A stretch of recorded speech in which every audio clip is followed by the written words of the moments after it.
Selamat datang di channel saya. Di video kali ini saya akan bercerita atau berbagi cerita tentang pengalaman saya menggunakan kamera yang saya gunakan untuk belajar vlogging akhir-akhir ini, yaitu adalah Insta360 One R seperti ini ya. Yang terutama pengalaman yang tidak menyenangkan. Bagi yang belum tahu, ini adalah kamera dengan sistem modular. Modular yang artinya bisa dilepas-lepas atau bisa dibongkar pasang. Jadi lensanya bisa dilepas dan bisa diputar juga sesuai dengan kebutuhan. Dan di sini tersedia juga layarnya. Saat kita membeli kamera ini, kita akan mendapatkan dua lensa. Terutama kalau kita membeli dengan yang twin edition ya. Lensa yang satunya adalah lensa 360 derajat seperti ini. Dengan lensa ini kita bisa merekam dengan dua sisi sekaligus ya, jadi kita bisa gunakan untuk keperluan 360 derajat yang bisa muter gitu, atau juga untuk multi view. Dan yang satunya adalah lensa yang 4K mode ya, ini 4K atau 4K yang mirip lah dengan yang ada di GoPro.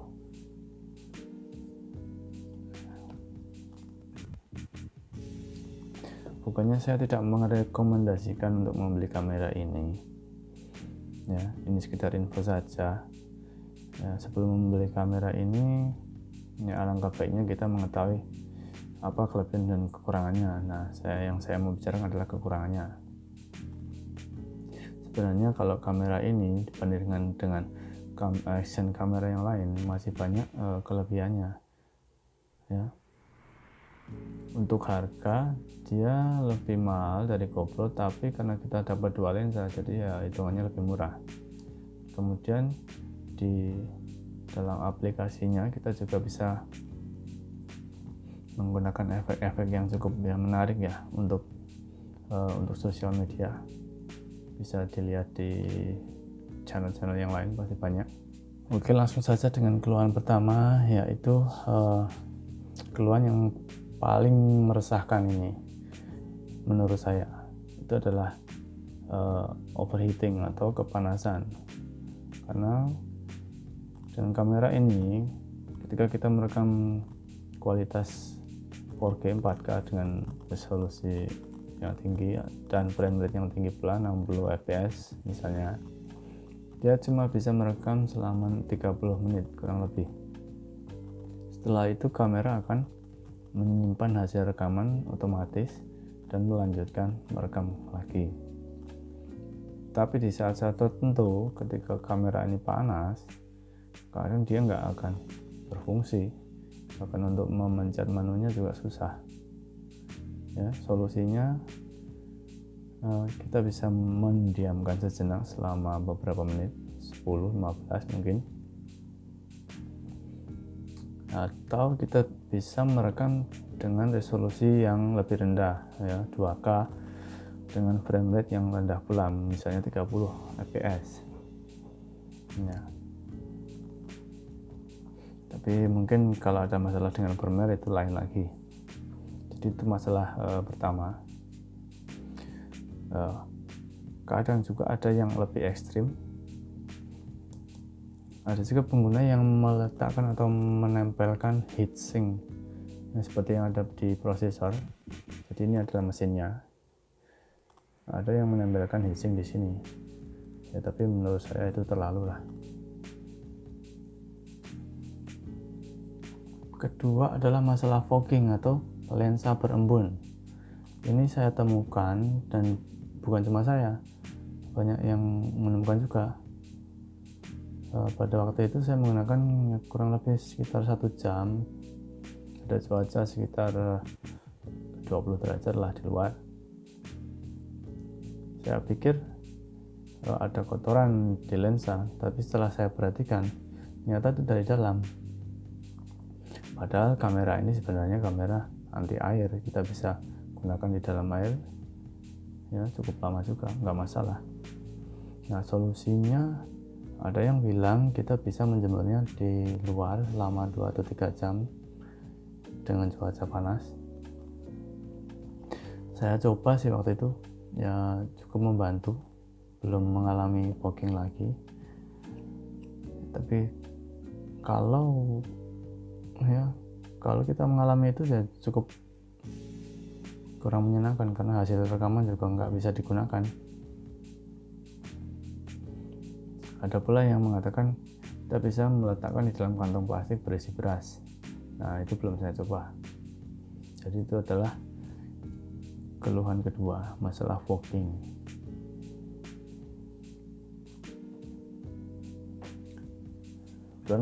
Kemudian masalah ketiga, masalah resolusi yang rendah ketika kita mengedit file dengan menggunakan HP, terutama dengan lensa yang 360 derajat seperti ini. Pengalaman saya ketika saya mengedit, ya, keluar peringatan mengatakan dengan berhubungan dengan performa HP saya, hasil rekaman tidak bisa diekspor lebih dari 1080 pixel. Itu sayang sekali sebenarnya, karena mengedit menggunakan HP itu lebih cepat dan lebih mudah.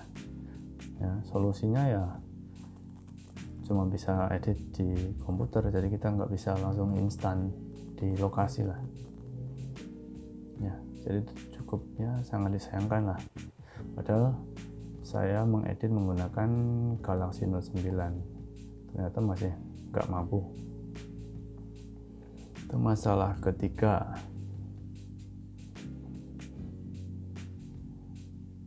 Kemudian masalah keempat,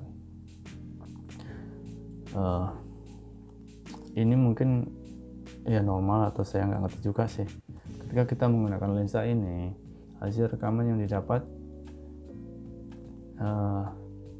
otomatis akan terjadi warping, ya.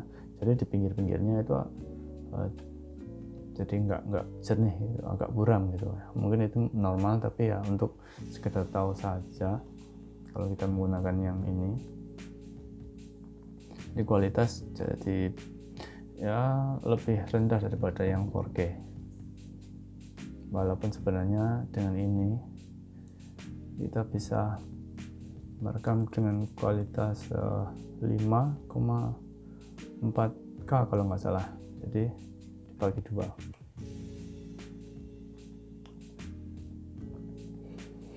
Nah, itu adalah masalah keempat.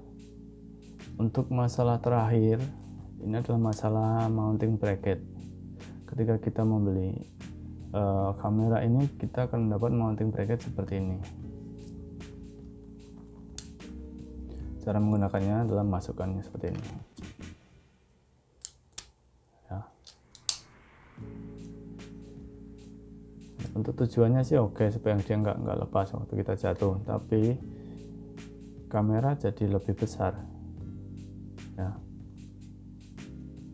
Dan waktu kita ingin mengganti lensanya juga agak ribet, apalagi yang dengan dia punya lagi satu versi lensa yang besar 1 inci sensornya, itu lebih susah lagi. Kita harus memutar lensanya, masukkan ke dalam bracket dan pasang lagi. Solusinya adalah dari saya, kita bisa membeli bracket yang lain, tapi bukan original ya. Ini nggak mahal, saya lupa harganya, saya beli di AliExpress. Ini juga lumayan kuat lah. Nah, ini jauh lebih mudah karena kita bisa tinggal menggeser seperti ini, ya.